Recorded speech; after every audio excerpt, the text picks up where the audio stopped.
Hello. Well, recently I've made a video about returning to the 80s and re-exploring music that I used to listen to in the 80s. Um, this th- this really was when I first got a CD player, and I couldn't afford to buy the CDs.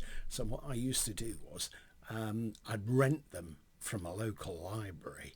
I think they were about 50 pence a CD for a week, and it was a good way of listening to, CDs. See if I liked them. They were a bit expensive then, and I must admit there were one or two that I taped. Don't tell anyone. But anyway, at this particular time, I was doing some studying, and I had a ghetto blaster, so I used to have that in the breakfast kitchen. And I used to play various albums that I'd hired from the local libraries.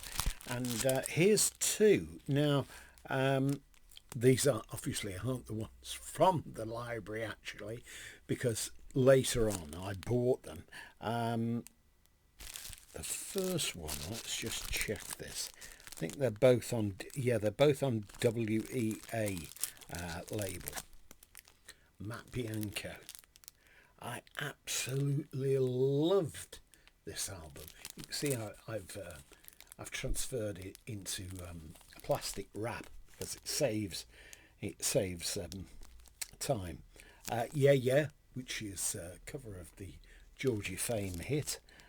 Dancing the Streets, Undercover, Fly By Night, Smooth, Sweetest Love Affair, and I Just Can't Stand It in Summer. Anyway, great album.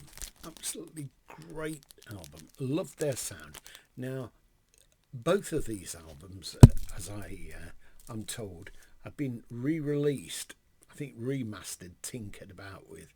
And also, I think there's a second CD with some additional material, which is pretty good. So if they're not too expensive, I might try and sort them out and see if I can get that. The second one is Matt Bianco, Indigo.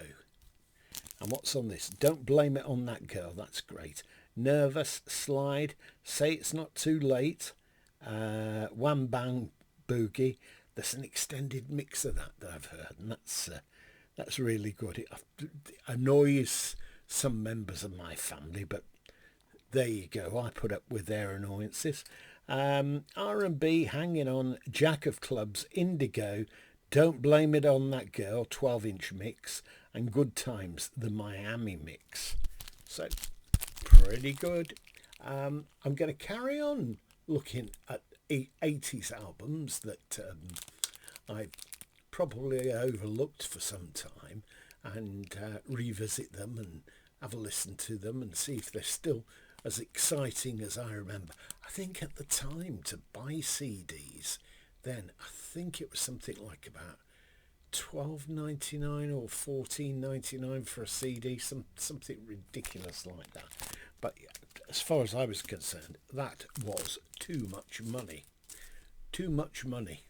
And double CDs, well, 17, 18.99.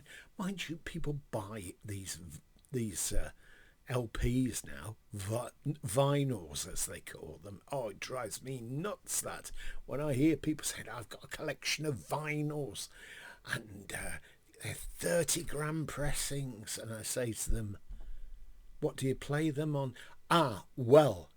This is after they've told me that they sound great. I'm hoping to get a turntable later in the year. And I thought, you bought this album and you can't be sure that there isn't a warp in it as yet. And basically you're saving up for, well, I'm presuming halfway decent turntable. To me, it's all a nonsense anyway. And I've heard so many arguments. Vinyl LPs sound better than CDs, and everybody has their own opinion on it. But I know that a lot of my albums I parted company with down the years, or I've had them. They've been stolen. So so it goes anyway.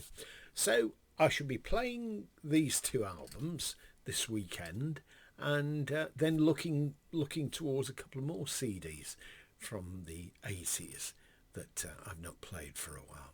Hope you've enjoyed this. If you have, leave a comment and tick a like. If you've not subscribed, please subscribe, because I'm only a small channel. It's only me. I don't get any free gifts from any record companies or anything like that. What I play is what I've bought with my own money. There's no promos. Those years are pretty much gone. So what I tell you about is what I've purchased. Okay, thanks very much for watching. You have a great day.